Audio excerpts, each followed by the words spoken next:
सोचो आज के लेक्चर में हम मल्टीप्लिकेशन के बारे में बात करेंगे। तो देखो, अभी तक हमने एडिशन सब्सट्रैक्शन कैसे करते हैं ये चीज हमने सीख लिया। किस चीज की एडिशन सब्सट्रैक्शन की बात कर रहे हैं? अलजेब्राइक एक्सप्रेशन की। Algebraic expressions. तो दो या दो से अधिक अलजेब्राइक एक्सप्रेशंस हों अगर, और मुझे उनको ऐड करना है, मुझे उनको सब्सट्रैक्ट करना है, तो कैसे करेंगे? ये सारी चीजें हमने देख ली। ओके। मल्टीप्लिकेशन के लिए भी इसी तरीके से मैंने क्वेश्चन लिखा हुआ है ताकि आपको समझाना आसान हो जाए। मान लो ये क्वेश्चन लेते हैं, 5x इंटू 4x² और मुझे मल्टीप्लाई करना है, तो इसका आंसर क्या होगा? आंसर मैं बोलूंगा कि जी 5 और 4 आपस में मल्टीप्लाई कर दो, 20 हो गया। x into x² x³ 20x³ है इसका आंसर। तुम बोलोगे सर ऐसे कैसे कर दिया, थोड़ा सा समझा करके बताओ, आपने तो ऐसे डायरेक्ट ही कर दिया। तो देखो, 5x से क्या समझते हो? 5x का क्या मतलब है? 5x का मतलब है बच्चों 5 इंटू एक्स, उसके बाद भी इंटू का ही साइन है तो इंटू। 4x² का क्या मतलब है? 4 इंटू x²। और अगर x² को भी और तोड़ दिया जाए, x² मतलब क्या? x इंटू एक्स, यही तो हमने स्क्वायर वाली चीजें में पढ़ा है। x² को भी हम लिख सकते हैं x इंटू एक्स। अब देखो, मल्टीप्लिकेशन में कोई डिफरेंस नहीं है, कोई भी कहीं पे भी मल्टीप्लाई हो रहा हो। जैसे अगर 2 इंटू 5 इंटू 6 इंटू मान लो 3 ऐसा होता, ठीक, या 3 की जगह 10 मान लेते हैं, इसको किसी भी सीक्वेंस में मल्टीप्लाई करो। जैसे मैं इसको मल्टीप्लाई करता हूं, 2 इंटू 5 10, 10 इंटू 6 60, 60 इंटू 6 600 आंसर आएगा। लेकिन इसी को अगर मैं ऐसे भी लिख दूं कि 2 इंटू 6 इंटू 5 या मान लो 10 इंटू 5, इसका भी आंसर वही आएगा। किसी भी सीक्वेंस में मल्टीप्लाई कर लो। 2 इंटू 6 6 दूना 12, 12 इंटू 10 120, 120 इंटू 5 600, सेम ही आएगा। सो मल्टीप्लीकेशन की ये खासियत है, तो और तभी तो हम बोलते हैं ना कि P Q is equal to Q P. क्यों बोलते हैं हम? क्योंकि ये है पी इंटू क्यू और ये है क्यू इंटू पी, दोनों में कोई डिफरेंस ही नहीं है। क्योंकि या तो 2 इंटू 3 कर लो या तो 3 इंटू 2 कर लो, बात तो बराबर है जी। सो मल्टीप्लिकेशन में हम किसी भी पोजीशन में अपनी जो नंबर्स हैं उसको रख दें तो कोई परेशानी नहीं है, ठीक है। तो अगर ये बात है तो अब ये वाली चीज देखो जो हम कर रहे हैं। मैंने बोला कि अब अगर जो मैं सबको ओपन कर दूं तो 5 into x into 4 into x और मैं बोल रहा हूँ कि किसी को भी किसी सीक्वेंस में मल्टीप्लाई कर दो, तो मैं बोल रहा हूँ कि भाई मुझे नंबर 5 दिख रहा है और नंबर 4 भी दिख रहा है, ये दोनों तो आपस में मल्टीप्लाई हो जाएंगे आराम से। 5 इंटू 4 ये तो मैं 20 लिख दूं, तो मैं इसके लिए लिखूं 20 इंटू। अब मैं देख रहा हूं कि x है, x इंटू एक्स एक्स² और x² इंटू एक्स x³ हो जाएगा, तो इंटू x³। और बीच में इंटू लिखने की जरूरत नहीं पड़ती है, तो मैं लिखूंगा 20x³ 20x³ मतलब 20 इंटू x³, तो ये इसका आंसर। इसलिए मैंने यहां पे लिख दिया था ब्लू में स्टार्टिंग में ये आंसर। तो तरीका ये है, शॉर्ट तरीका इसका लिखने का ये है कि जी जो भी तुम्हें नंबर वाली डिजिट दिख रही है ना, 5 4 ये सब जो दिख रहा है, इनको आपस में मल्टीप्लाई कर दो। और एक जैसे जो वेरिएबल दिख रहे हैं उनको आपस में मल्टीप्लाई कर दो। जैसे दूसरा एग्जांपल लेकर के देख लेते हैं और क्लियर होगा। 5x है इंटू -4xyz, ऐसा है। ठीक है, तो इसका आंसर बताने के लिए जो नंबर वाली चीज है उसको आपस में मल्टीप्लाई कर दो। 5 × -4 कितना होगा? 5 × -4 -20, तो मैंने लिख दिया -20। x को x से मल्टीप्लाई कर दिया जाए, x स्क्वायर हो गया, और y और z लिख दिया जाए, यही इसका आंसर है। तुम समझना चाहते हो कि क्यों आया, तो सेम वही ओपन करके देख लो सिस्टम। ये देखो, इसको मैं बोलूंगा कि 5x को मैं लिख सकता हूँ 5 × x इंटू, इसको लिख सकता हूँ -4 into x into y into z. Multiplication की खासियत ये होती है कि किसी को भी कहीं पे भी मल्टीप्लाई कर लो। तो मैं 5 और -4 को मल्टीप्लाई कर दिया आपस में, यही हो गया -20। x into x, x square हो गया, y और z वैसा का वैसा रह जाएगा क्योंकि मल्टीप्लाई होगा नहीं, y इंटू जेड वैसा का वैसा रह जाएगा। जैसे x और x आपस में मल्टीप्लाई हो रहा था तो एक्स स्क्वायर हो गया था, लेकिन y और z के लिए कुछ है नहीं ना, अलग वेरिएबल है ऑल टुगेदर, तो इसलिए वैसा का वैसा रह जाएगा। तो देखो हमने यहाँ पे शॉर्ट शॉर्ट फॉर्म में ये आंसर लिख दिया। तो ये चीज लिखना सीखना है तुम्हें। एक और एग्जांपल ले लेते हैं। लो, ये भी एक एग्जांपल है, आ जाओ इसको देखते हैं। पहला है 2x into 5y into 7z। तुरंत आंसर बताना हो तो तुरंत आंसर बताओ इसका। तो सारे नंबर वाले को आपस में मल्टीप्लाई कर दो। 2 × 5 10, 10 × 7 70, और x कहीं पे और x है नहीं है, तो x वैसा का वैसा रह गया, y वैसा का वैसा रह गया, z वैसा का वैसा रह गया। समझना चाहते हो कि हाँ ऐसा क्यों हुआ, तो देख लो। 2x को लिख सकता हूं मैं 2 × x, 5y को लिख सकता हूँ 5 × y इंटू 7z को लिख सकता हूँ 7 × z। ये देखो, 2 × 5 × 7, ये सारे आपस में मल्टीप्लाई कर दिया, ये 70 हो गया। उसके बाद बच जाता है x into y into z, वही कर दिया।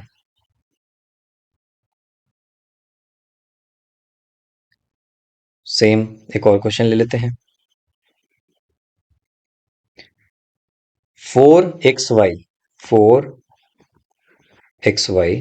Into 5x² y² into 6x³ ये है। मल्टीप्लाई करके क्या होगा, सारे कांस्टेंट को आपस में मल्टीप्लाई कर दो। 4 × 5 × 6 कितना हो गया? 4 × 5, 4 × 5 = 20, ठीक है। और 20 × 6 120, 120 आ गया।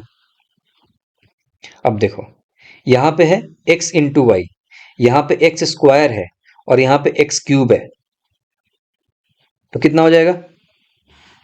देखो, x इंटू एक्स स्क्वायर को लिख सकते हो x इंटू एक्स, x³ को लिख सकते हो x into x into x. कितनी बार x मल्टीप्लाई हो रहा है आपस में? 6 बार। तो इसी को तो बोलते हैं x⁶। x⁶ मतलब x को अपने खुद के साथ ही 6 बार मल्टीप्लाई कर दिया जाए, तो वही तो हुआ, 1 बार, 2 बार, 3 बार, 4 बार, 5 बार, 6 बार। ये क्यों लिखा मैंने? क्योंकि यहां से मैंने x लिया, एक्स स्क्वायर वाला है, इसको मैंने ओपन कर लिया, और यहाँ पे क्यूब है, इसको मैंने ओपन कर लिया।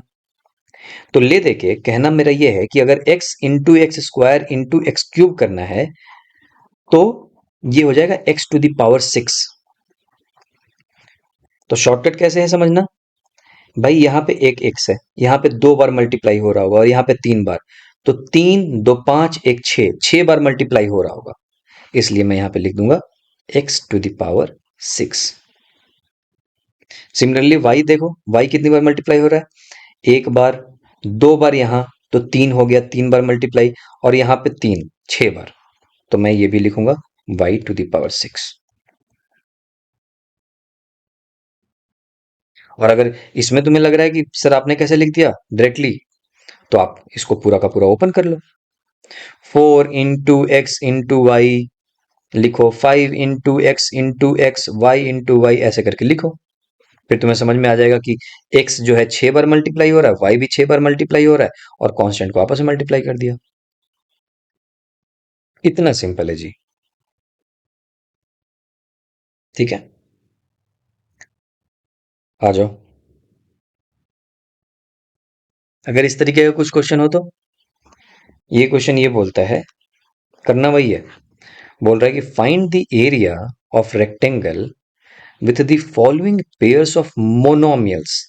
अच्छा, मोनोमियल्स क्या होता है हमने पढ़ा ना, हमने बोला कि अगर अलजेब्राइक एक का एक्सप्रेशन है और उसमें सिर्फ एक ही टर्म है, जैसे जैसे ये जैसे ये 2x एक मोनोमियल है, 5y ये भी एक मोनोमियल है, ये आपस, हम बोल रहे हैं ना, हम अलजेब्राइक एक्सप्रेशन की मल्टीप्लिकेशन को सीख रहे हैं। तो अलजेब्रिक एक्सप्रेशन इसमें क्या है, 2x, और ये मोनोमियल भी है क्योंकि सिर्फ एक ही टर्म है। अलजेब्राइक एक्सप्रेशन इसमें क्या है, 5y, और ये मोनोमियल भी है, एक ही टर्म है। 7z ये भी एक अलजेब्रिक एक्सप्रेशन है, जो कि हमने पहले बात किया था जब अलजेब्रिक एक्सप्रेशन आपको सिखाया था। ये देखो, ये भी एक अलजेब्रिक एक्सप्रेशन है, ये भी पूरा का पूरा एक अलजेब्रिक एक्सप्रेशन है, और ये दोनों आपस में मल्टीप्लाई हो रहा है। ये तो हम पढ़ रहे हैं इस बार, अलजेब्रिक एक्सप्रेशन का मल्टीप्लिकेशन।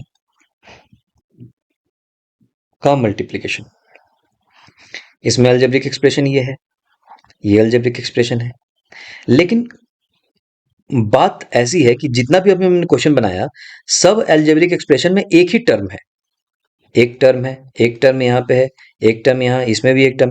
लेकिन जब हम एडिशन वाला कर रहे थे तो इसमें चार चार टर्म था, जैसे एक टर्म, दो टर्म, तीन टर्म, चार टर्म था इस एक्सप्रेशन में। सिमिलरली देखो, इस वाले एक्सप्रेशन में छह टर्म था, एक, दो, तीन, चार, पांच, छ, और ये पूरा का पूरा एक अलजेब्रिक एक्सप्रेशन है, ये पूरा। ठीक,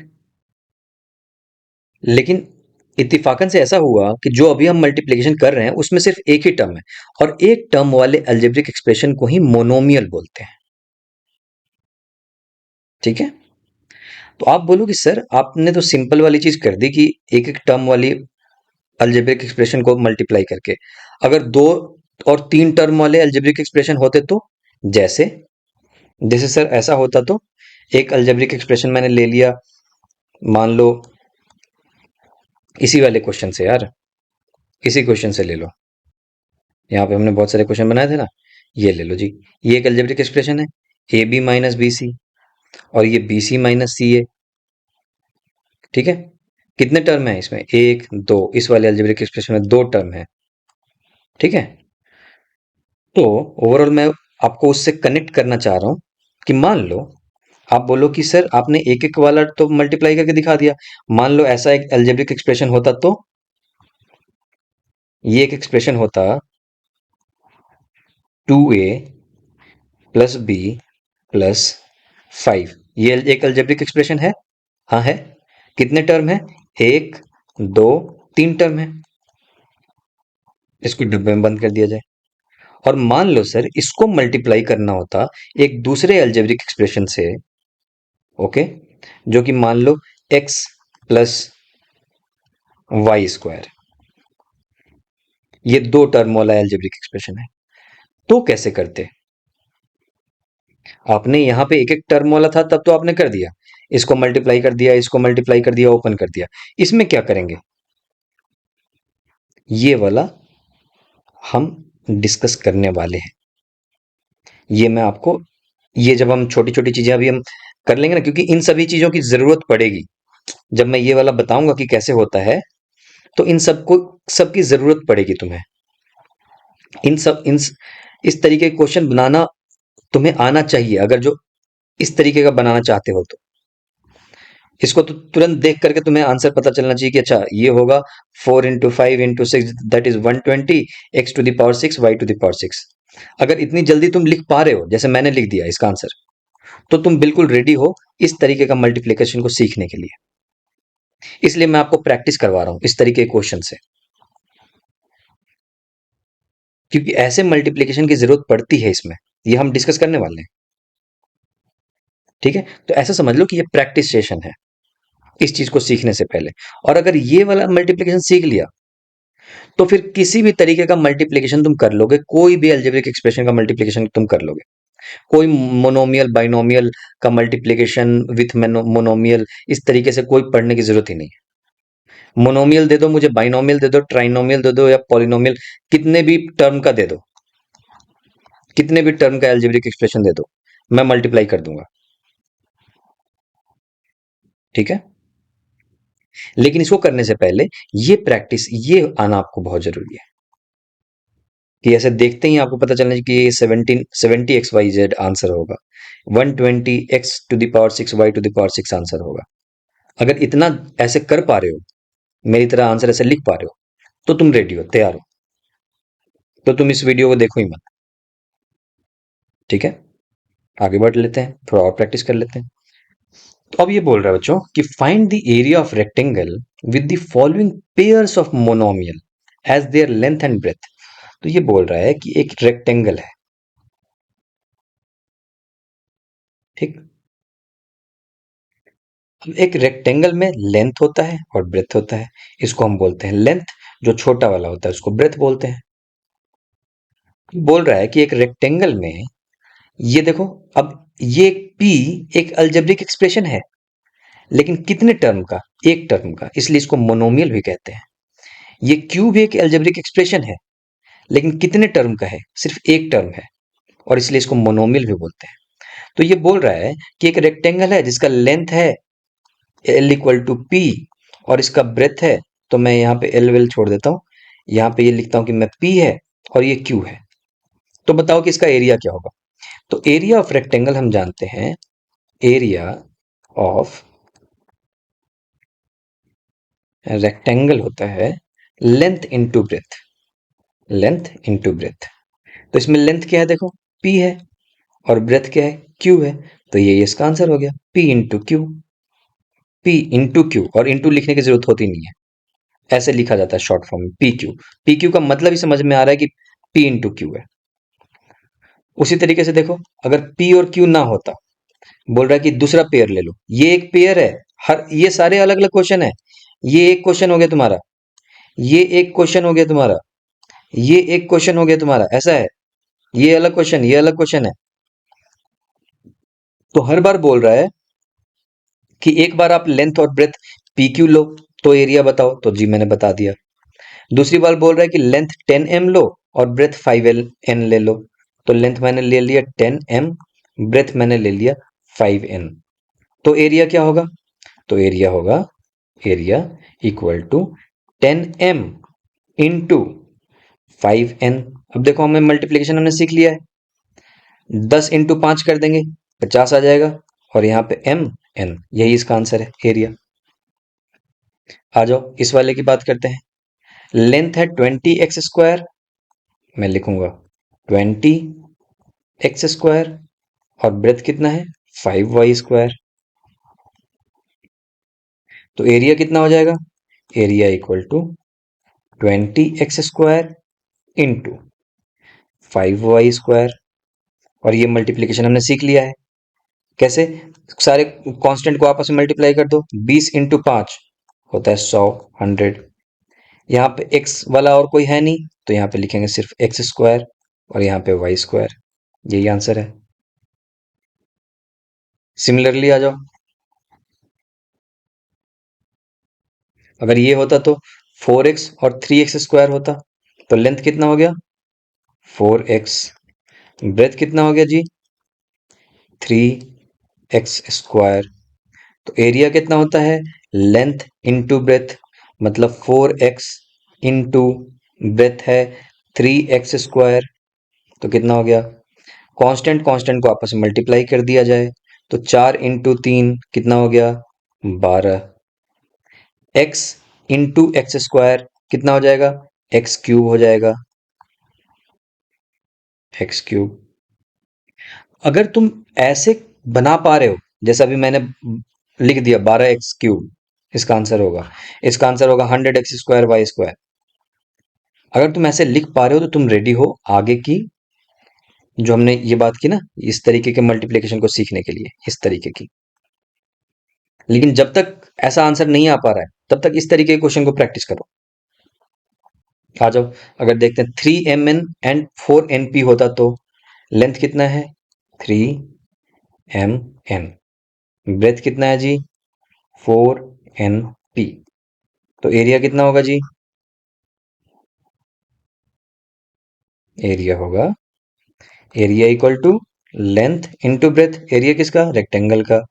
तो लेंथ कितना है 3mn इंटू ब्रेथ कितना है 4np। अगर इन दोनों को मल्टीप्लाई करना है तो कैसे करेंगे, 3 और 4 को आपस में मल्टीप्लाई कर दो, 3 × 4 12। m कहीं पे है, यहाँ नहीं है, तो m वैसा का वैसा लिख दिया। n है, हाँ, और n यहाँ पे भी है, n इंटू एन, n² और p, ये आ गया इसका आंसर। तो अगर तुम ऐसे आंसर लिख पा रहे हो तो तुम रेडी हो, नहीं लिख पा रहे हो और प्रैक्टिस करो। सोचो अगले क्लास में हम ये वाला देखेंगे कि इस तरीके का अगर जो मेरे पास अलजेब्रिक एक्सप्रेशन हो, जो कि एक मोनोमियल ना हो, ये एक अलजेब्रिक एक्सप्रेशन है, ये एक अलजेब्रिक एक्सप्रेशन है, ये पूरा का पूरा, और ये भी एक अलजेब्रिक एक्सप्रेशन है।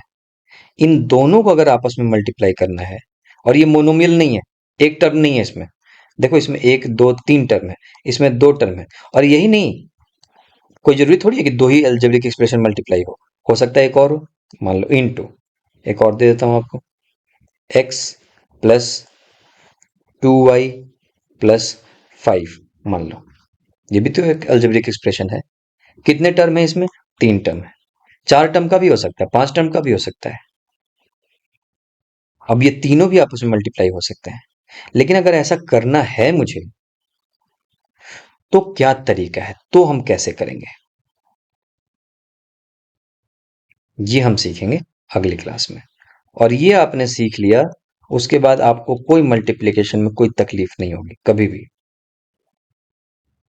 तो ये सीखने के बाद हम बहुत सारे क्वेश्चन करेंगे, ताकि आपकी बिल्कुल सारी डाउट्स, सारी तरीके की डाउट्स क्लियर हो जाए, आपको लगेगा कि हाँ सारे क्वेश्चंस बन रहे हैं। ठीक है, और फिर हम थोड़े एक एक क्लास में मैं आपको दिखाऊंगा थोड़ी देर के लिए कि आइडेंटिटीज कहाँ से आते हैं, वो सब करेंगे, उसके लिए टेंशन लेने की जरूरत नहीं है। इंपॉर्टेंट थी कि अभी जो हम फोकस कर रहे हैं सीखने में, उस वाले चीज को सीखो, और ये है अपना नेक्स्ट क्लास के लिए जो मैंने आपको बता दिया।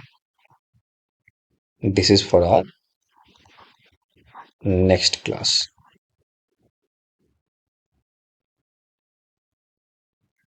ओके बच्चों, सी यू, गुड बाय।